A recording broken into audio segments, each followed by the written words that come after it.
سامعین کرام السلام علیکم ورحمۃ اللہ وبرکاتہ نحمدہ ونصلی ونسلم علی رسولہ الکریم وعلی آلہ واصحابہ اجمعین اما بعد فاعوذ باللہ من الشیطان الرجیم بسم اللہ الرحمن الرحیم ان اللہ وملائکتہ یصلون علی النبی یا ایھا الذین آمنوا صلوا علیہ وسلموا تسلیما صلی اللہ علی النبی امہ وآلہ واصحابہ وبارک وسلم صلاۃ و سلام علیک یا رسول اللہ صلی اللہ تعالی علیہ وسلم۔ حضرات گرامی وقار، آج بڑی دنوں کے بعد ہم ریکارڈنگ کرنے جا رہے ہیں۔ آج بروز جمعہ تاریخ 14 رجب المرجب، آج ایک عظیم ہستی جسے پوری دنیا سلطان الشہداء فی الہند حضرت سیدنا سالار مسعود غازی علیہ الرحمہ کے نام سے جانتے ہیں۔ آپ کا عرس مبارک ہے، تمام عالم اسلام کو آپ کا عرس مبارک ہو۔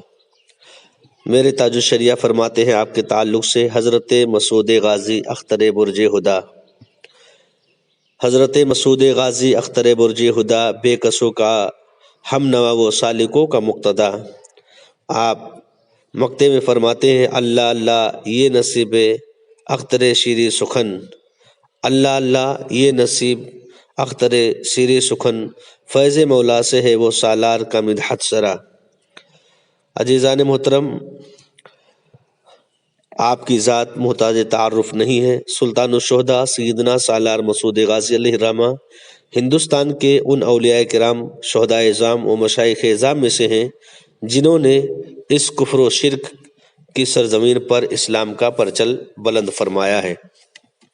پوری دنیا آپ کے نام سے واقف ہے اور ساری دنیا کے لوگ الحمدللہ جہاں بھی سنی سے العقیدہ مسلمان ہیں، آپ کے عرس مبارک کے تقریب کے موقع پر آپ کے نام سے ایصال ثواب کرتے ہیں۔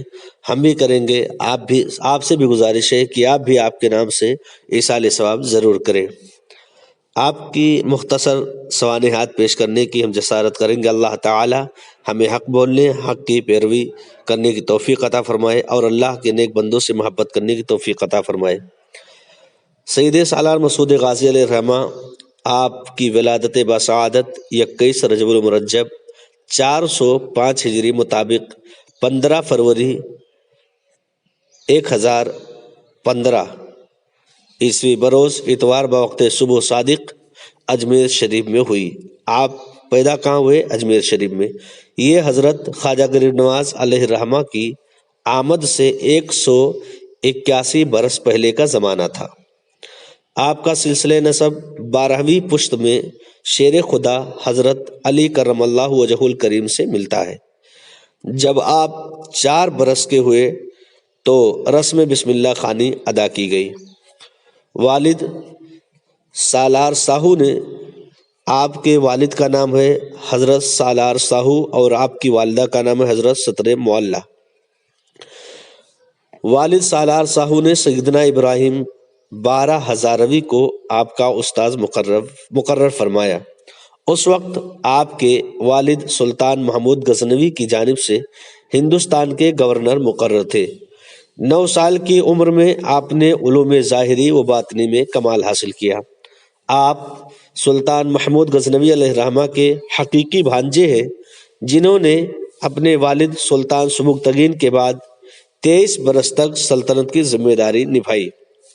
والی قنوج کی سرکوبی کے لیے جب سلطان محمود غزنوی نے ہندوستان کا رخ کیا تو پہلی بار پیارے بھانجے حضرت مسعود غازی علیہ الرحمہ کا دیدار کیا۔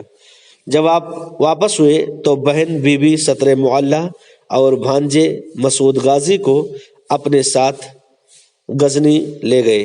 جب کاہلر میں بغاوت رونما ہوئی، اس وقت سالار ساہو، بی بی ستر معلیٰ اور فرزند مسعود غازی کو غزنی سے کاہلر بلا لیا، جہاں مسعود غازی کچھ دن قیام کے بعد دوبارہ غزنی چلے گئے۔ سلطان محمود غزنوی کا ایک وزیر خواجہ حسن میمندی تھا، جسے مسعود غازی کی بلند اقبالی کی بنا پر عداوت و حسد تھا۔ سلطان اس حسد سے واقف تھے مگر عجلت میں کوئی اقدام کرنے کے بجائے یعنی کوئی جلد بازی کرنے کے بجائے آپ کو ہندوستان والدین کے پاس بھیجنے کا ارادہ کیا۔ جب سلطان نے اپنے بھانجے مسعود غازی سے اس ارادے کا اظہار کیا تو مسعود غازی نے فرمایا کہ میری خواہش ہے کہ آپ مجھے ہندوستان میں اشاعت اسلام کی اجازت مرحمت فرمائیں تاکہ اس کفر و شرک کی سرزمین پر اللہ کا نام بلند ہو سکے۔ سلطان نے کلیجے سے لگا کر آپ کو رخصت کیا اور 11,000 جانثار قافلہ بھی آپ کے ہم رکاب ہوا۔ چند ماہ بعد 23 ربیع الاول 430 ہجری کو سلطان محمود غزنوی علیہ الرحمہ کا وصال پرملال ہو گیا۔ سلطان محمود غزنوی علیہ الرحمہ کے اکثر واقعات چوتھی پانچویں تعمیر ادب علامہ بدر الدین علیہ الرحمہ کی کتاب میں آپ کو مل جائے گی۔ ادھر مسعود غازی علیہ الرحمہ نہایت شان و شوکت کے ساتھ دریائے سندھ کے راستے اجودھن پاک پتن پہنچے، جہاں کے راجاؤں کو شکست دے کر دہلی روانہ ہوئے۔ اس وقت دہلی کا راجہ مہاپال رائے تھا، جس کے سامنے مسعود غازی علیہ الرحمہ نے دعوت اسلام پیش کی۔ بالآخر جنگ کی نوبت آ گئی۔ جنگ جاری ہوئی جس میں دشمنوں کی طاقت و قوت بہت زیادہ تھی۔ اس کے باوجود آپ نے اور آپ کے رفقا نے جم کر مقابلہ کیا۔ بالآخر دشمنوں کو شکست ہوئی اور بہت سے راجاؤں نے اطاعت قبول کی۔ آخر کیوں نہ ہو، اس لیے کہ ایسے کی اولاد ہیں۔ جب کربلا کے میدان میں 72 کے سامنے 22,000 نہ ٹک سکے تو ہندوستان کی سرزمین پر سید سالار مسعود غازی علیہ الرحمہ کے سامنے یہ لوگ کیسے ٹک پاتے۔ بہرحال آگے میرٹھ اور قنوج ہوتے ہوئے ضلع بارہ بنکی کی قصبہ سترخ پہنچے، جہاں کے راجاؤں سے مقابلہ کے بعد آپ بہرائچ روانہ ہوئے۔ آج وہی بہرائچ شریف جسے بہرائچ شریف کہا جاتا ہے، آپ روانہ ہوئے۔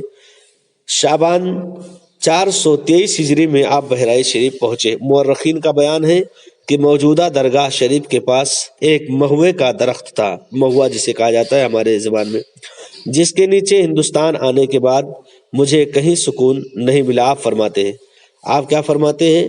آپ فرماتے ہیں کہ ہندوستان آنے کے بعد مجھے کہیں سکون نہیں ملا، اس درخت کے نیچے سکون محسوس کرتا ہوں، یعنی مہوے کے نیچے۔ یہ آپ کی شہادت کی طرف اشارہ تھا۔ آپ بہرائچ کی آمد پر ہر طرف مخالفت کی، آپ کے بہرائچ آمد کے بعد ہر طرف مخالفت کی ہوائیں چلنے لگیں۔ انہی دنوں آپ کے والد سالار ساہو کا بھی وصال ہو گیا۔ انا للہ و انا الیہ راجعون۔ والد کے وصال کے بعد بھی آپ کے عزم و حوصلے میں کمی نہیں آئی۔ اکثر عموماً یہ ہوتا ہے کہ ہمارے گھر کے لوگوں کا اگر کسی کا انتقال ہو جائے تو ہم پریشان ہو جاتے ہیں، لیکن یہ اللہ کے نیک بندے تھے، جب اسلام کی طرف اپنا قدم بڑھا دے ہیں تو پیچھے نہیں ہٹاتے ہیں۔ یہ یاد رکھیے۔ والد کے وصال کے بعد بھی آپ کے عزم و حوصلے میں کوئی کمی نہیں آئی، بلکہ تبلیغ دین کے لیے جافشانی کے ساتھ لگے رہے۔ بہرائچ شریف اور قرب و جوار کے راجاؤں کو آپ کی اقامت سے ناگواری ہوئی کہ آپ وہاں رہے۔ انہوں نے آپ کو بھگانا چاہا اور کہا کہ اگر یہاں سے نہیں گئے تو لڑائی سے معاملہ طے ہوگا۔ آپ نے فرمایا کہ چند روز بعد چلا جاؤں گا۔ آپ نے فرمایا ان لوگوں سے کہا کہ چند روز کے بعد میں چلا جاؤں گا، مجھے کچھ دن رہنے کی مہلت دی جائے۔ پھر بھی وہ نہ مانے، یہاں تک کہ جنگ کی نوبت آ گئی۔ مخالفین نے دریائے بخلا پر پڑاؤ ڈالا، جہاں دونوں فوجوں کی مابین جم کر مقابلہ ہوا۔ اسلام کے شیروں نے اس قدر جواں مردی کا مظاہرہ فرمایا کہ دشمنوں کے پاؤں کھڑ گئے، وہ بھاگ کھڑے ہوئے اور ان کے کئی سردار گرفتار ہوئے۔ اس شکست سے تمام راجاؤں میں بے چینی پیدا ہو گئی۔ راجہ سہر دیو نے مشورہ دیا کہ اس بار میدان جنگ میں لوہے کی زہر آلود کیلیں بجھا دی جائیں۔ چنانچہ ایسا ہی کیا گیا اور دونوں فوجیں ایک بار پھر آمنے سامنے ہوئی۔ اس بار بھی دشمنوں کو شکست کا منہ دیکھنا پڑا۔ اس جنگ میں سرکار غازی کے 2/3 احباب نے جام شہادت نوش فرمایا۔ دوبارہ شکست کے بعد ہندوؤں نے دھرم رکشا کے نام پر لوگوں کو ابھارنا شروع کیا۔ سورج دیوتا کے نام پر پورے شمالی ہندوستان میں لوگوں کو جنگ کے لیے آمادہ کیا گیا۔ ہمالیہ کے دامن سے لے کر گھاگرا ندی تک دشمنوں کا ٹھڈی دل لشکر مقابلے کے لیے تیار ہو گیا۔ ادھر مسعود غازی علیہ رحمہ بھی اپنے چند جانثاروں کے ساتھ میدان میں جلوہ بار ہوئے۔ جنگ کا نقارہ بجا، جنگ جاری کی گئی۔ کئی روز تک آپ دشمنوں سے مقابلہ کرتے رہے، مگر اتنی کثیر فوج سے کب تک مقابلہ کرتے؟ باقی ماندہ اکثر جاں نثار بھی شہید ہو گئے۔ چنانچہ دشمنوں نے آپ پر تیروں کی بارش شروع کر دی۔ آپ اپنی محبوب سواری پہ نیلی پر خون میں شرابور سوار تھے، اس کے باوجود جدھر رخ فرماتے دشمن لرزہ بر اندام ہو جاتے تھے۔ کربلا کا میدان آپ دیکھ لیجئے۔ بالآخر 14 رجب المرجب 424 ہجری مطابق 10 جولائی 1033 عیسوی کو دشمنوں کے سردار سہر دیو نے ٹیلوں کے آڑ سے ایسا تیر مارا جو آپ کے گلوئے مبارک میں پیوست ہو گیا۔ تیر لگتے ہی آپ کا توازن سواری پر قائم نہ رہ سکا، غشی تاری ہوئی۔ قریب تھا کہ آپ گھوڑے سے نیچے آ جاتے، مگر آپ کے سچے عاشق سکندر دیوانہ نے آپ کو سنبھالا اور سورج کھنڈ کے نیچے مہوے کے درخت کے نیچے لٹایا۔ آپ کی زبان پر کلمہ طیبہ جاری تھا۔ یہ وقت کون سا تھا؟ عصر اور مغرب کے درمیانی وقت۔ آپ نے اس دار فانی کو خیر آباد کہا۔ ابر رحمت ان کے مرکز پر گہرباری کرے، حشر تک شان کریمی ناز برداری کرے۔ فنا کے بعد بھی باقی ہے شان رہبری تیری، خدا کی رحمتیں ہوں اے امیر کارواں تجھ پر۔ آپ کا مزار پرانوار اتر پردیش کے ضلع بہرائچ شریف میں زیارت گاہ خاص و عام ہے۔ ہر سال 14 رجب المرجب کو آپ کا عرس مقدس نہایت تذکر و احتشام کے ساتھ منعقد ہوتا ہے۔